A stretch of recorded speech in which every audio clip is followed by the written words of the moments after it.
Hello everybody, and welcome to the first video on the Nezumu Games Channel. My name is Justin, and this video is going to be an introduction to myself as well as a timeline of titles I've played from the main focus of this channel, Megami Tensei. Sorry to keep the intro to the video brief, but seeing as how this is an introduction video, I didn't want to take up too much time on an intro. That out of the way, we can get started. I grew up mostly playing Final Fantasy, with a sprinkling of Phantasy Star and other titles like Xenosaga throughout. I've played enough Zelda to fill 3 childhoods, and enough Silent Hill and Resident Evil, as well as a few other titles like Fatal Frame and Siren, to know that I am a scare baby. Then in high school 2012, I stumbled upon Persona 3 Portable.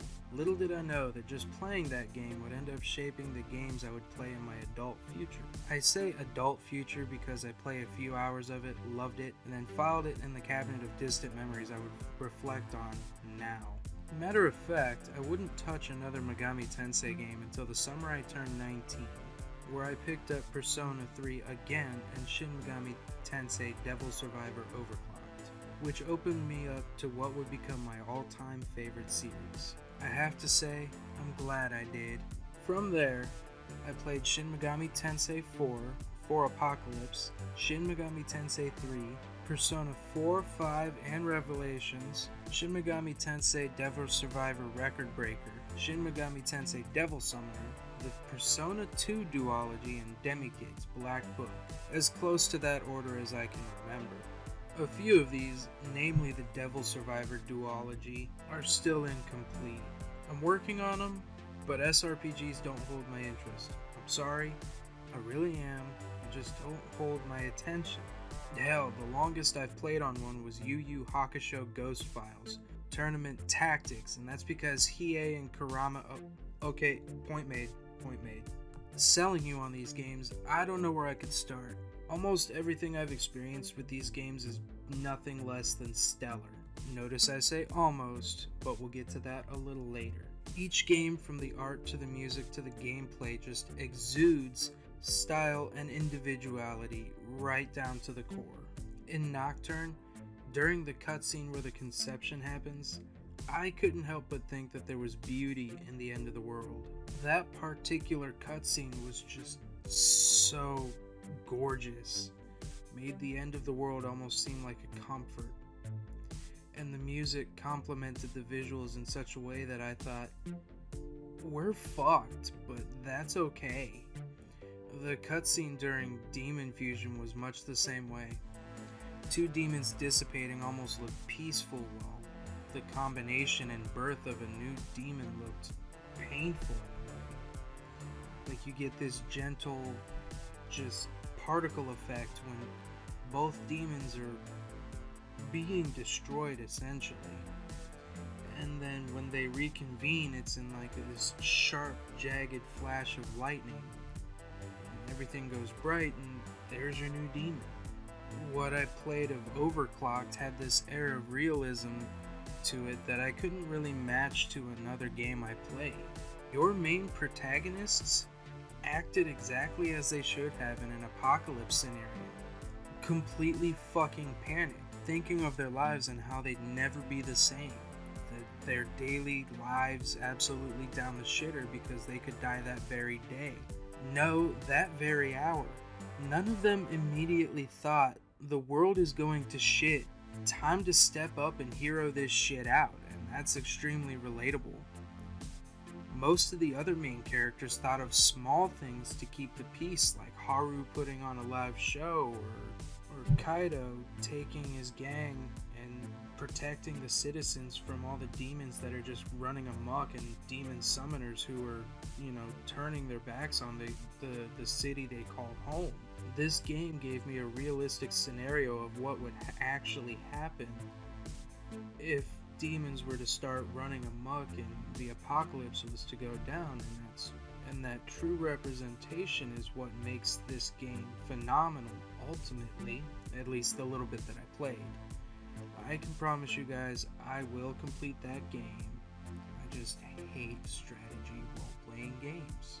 Devil Summoner just bleeds 90s action movie cheese in every pore. You're part of a hacker group called the Spookies that finds itself embroiled in a conspiracy to control the world with a VR device called Paradigm X. Your job soon goes from playing around in Paradigm X illegally to saving the world from this group of summoners who want to control it. And certain characters look like they just stepped out of a Nirvana concert to say hello. Each character's backstory is just so fucking relatable in itself too. I don't want to divulge too much information on any games that I play here, because eventually I'll be covering them later on too. So, and this one is one of the other ones that I have yet to complete, so I'm not going to spend too much longer on it. But so far, I definitely like what I see out of this. Now, I'll admit, Persona 3 is probably my least favorite of the ones that I've listed here, but has a place all the same. The music, while repetitive, is good, but there are only so many times I can hear baby, baby, baby, baby, baby, before losing my shit. The world design is good, but 15 floors of the same fucking level, only offset by changing the layout, is a bit much. Most of the story being told through backstory is a bit much. Even though the game tells almost its whole story through backstory, the game tells the story relatively well. It does keep you relatively hooked while the character is divulging this big, large info dump monologue onto your forehead, and the game giving you full control of your characters during battle in the PSP version was a nice step up from FES. It put down FES in place of Persona 3 Portable for that reason. Characters would just use spells that would have no place in the battle. Like, the most common example you'll hear is Mitsuru using Marin Karen and just spamming the hell out of it for no good reason. My personal gripe was Yukari using Dia on characters that were just below full health. Like, there's no point in using a healing spell when I've lost maybe not even a tenth of my hit points. And even better than that is she would use Dia on a character that had no business being healed when there was a character in battle who was about to die. Granted, I would run out with no restoratives and hope to God that RNG would be in my favor, but so some of that's on my fault. But regardless, being able to control your character is a godsend. If you survived to the end of this video, thank you. Leave a like if you enjoyed it, or a dislike if not.